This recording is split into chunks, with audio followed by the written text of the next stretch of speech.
네, 이번에는 기초선거 공천 폐지 논란이 남긴 의미를 짚어보도록 하겠습니다. 이번 일이 안철수 공동대표에게 어떤 영향을 미칠지, 그리고 지방선거 판세에는 어떤 변수로 작용할지 3명의 정치평론가들로부터 견해를 들어봤습니다. 시사평론가 유창선 박사, 여론조사 전문기관인 전문가인 정한울 동아시아연구원 사무국장, 그리고 시사평론가 이강윤 씨의 분석을 차례로 들어보시겠습니다.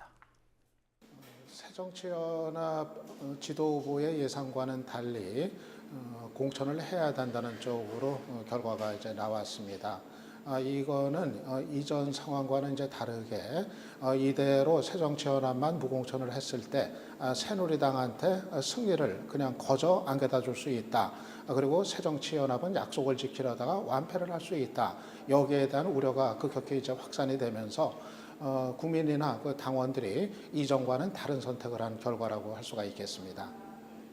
약속 번복에 따른 역풍이 불 겁니다. 하지만 남은 선거 기간이 아직 길기 때문에 그 역풍은 어느 정도는 진정이 되지 않겠는가, 다른 이슈들로 전환이 되지 않겠나. 하지만 반대로 이렇게 공천으로 손해를 했다고 해가지고 어려운 선거 판세가 크게 또 승리하는 쪽으로 뭐 보장이 되는 거, 이런 건 아무것도 없을 겁니다. 기본적으로 이번 지방선거 야당한테는 어려운 선거입니다. 박근혜 대통령 지지율이 60%에 달하는 그런 환경에서 선거를 치르게 되는 것이고요.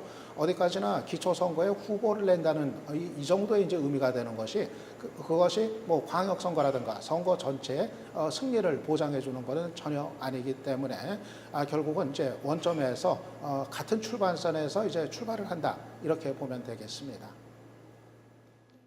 오히려 잘못된 결정을 혹은 이제 당내 분란을 계속 유발할 수밖에 없는 안을 일방적으로 밀어붙이는 것보다는 뒤늦게라도 이제 뭔가 이제 당론을 정할 수 있는 방식을 이뤄냈다는 점은 좀 긍정적으로 평가할 수 있을 것 같아요.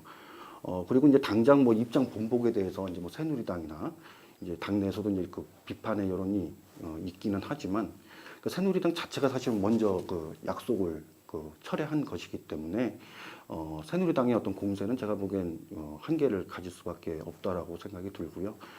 정당 무공천을 어떤 새정치의 어떤 핵심 내용으로 내세우고 그걸 어떤 통합의 어떤 명분으로 내세우고, 그리고 이번 당원 투표랑 여론조사 이전까지는 밀어붙이려고 했던 그런 점에 대해서는 좀 이제 비판받을 소지가 좀 크다고 보여지고요. 어쨌든 이 문제를 이제 해결할 수 있는 어떤 계기를 마련하고 또 그 결과에 대해서 수용하고, 그럼으로써 어쨌든 이 문제는 일단 봉합할 수 있게끔 만들어낸 점에 대해서는 좀 평가할 만하다라고 생각이 들고, 같은 조건, 동일한 룰에서 선거를 치르는 게 민주원칙에 맞다라는 것이 이번 여론조사에서 다수의 뜻으로 확인된 거 아니겠습니까? 정당 공천 여부를 둘러싼 소모적 논쟁은 이제 더 이상 진행돼서는 안 된다고 봅니다.